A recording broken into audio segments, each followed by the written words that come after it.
नमस्ते दोस्तों। आज हम बात करने वाले हैं भारत में सोने और चांदी के भाव के बारे में। सोना और चांदी दोनों ही हमारे देश में सदियों से महत्वपूर्ण धातु रहे हैं।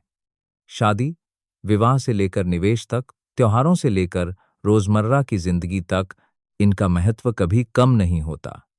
आज हम विस्तार से देखेंगे कि सोने का भाव क्या है, चांदी का भाव क्या चल रहा है, ये भाव कैसे तय होते हैं, इनमें उतार चढ़ाव क्यों आता है और इनसे जुड़ी कई महत्वपूर्ण बातें।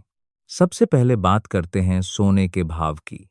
भारत में सोना मुख्य रूप से 22 कैरेट और 24 कैरेट में खरीदा बेचा जाता है।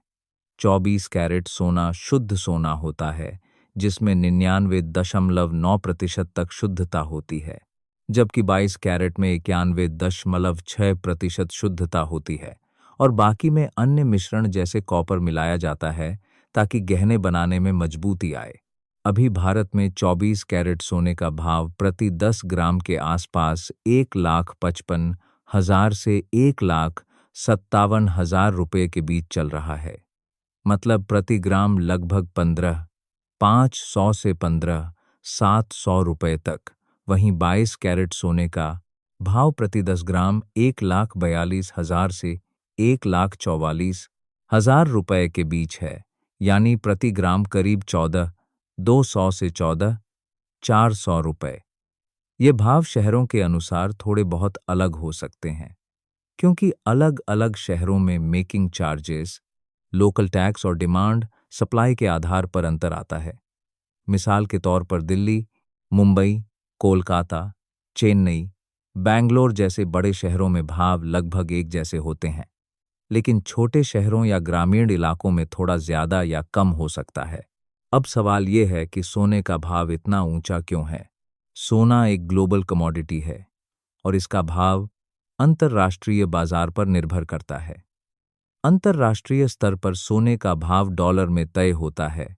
LBMA यानी लंदन बुलियन मार्केट एसोसिएशन के अनुसार जब डॉलर कमजोर होता है या अमेरिका में ब्याज दरें घटती हैं, तो सोने का भाव बढ़ता है, क्योंकि निवेशक सोने को सुरक्षित निवेश मानते हैं। इसके अलावा वैश्विक अनिश्चितता जैसे युद्ध, महामारी, आर्थिक मंदी या राजनीतिक तनाव के समय सोने की डिमांड बढ़ जाती है, जिससे भाव चढ़ता है। भारत में सोने का भाव अंतर्राष्ट्रीय भाव से जुड़ा होता है, लेकिन यहाँ कुछ अतिरिक्त फैक्टर भी प्रभाव डालते हैं। सबसे बड़ा फैक्टर है रुपया डॉलर के मुकाबले। अगर रुपया कमजोर होता है, यानी $1 के बदले ज्यादा रुपए लगते हैं, तो सोना महंगा हो जाता है। इसके अलावा भारत सरकार द्वारा लगाया जाने वाला इंपोर्ट ड्यूटी GST 3% और लोकल चार्जेस भी भाव में जुड़ते हैं। भारत दुनिया का सबसे बड़ा सोना खपत करने वाला देश है। खासकर शादी, विवाह, दिवाली, अक्षय तृतीया जैसे त्योहारों में डिमांड बहुत बढ़ जाती है, जिससे भाव पर असर पड़ता है। सोने में निवेश करने के कई तरीके हैं। आप फिजिकल गोल्ड खरीद सकते हैं, जैसे सिक्के, बार, गहने, लेकिन गहनों में मेकिंग चार्जेस ज्यादा होते हैं, इसलिए निवेश के लिए बार या सिक्के बेहतर होते हैं। इसके अलावा gold ETF, gold mutual fund, sovereign gold bond, digital gold जैसे ऑप्शन भी हैं। सॉवरेन गोल्ड बॉन्ड सरकार द्वारा जारी किया जाता है, जिसमें 2.5% ब्याज मिलता है और मैच्योरिटी पर कैपिटल गेन टैक्स में छूट मिलती है।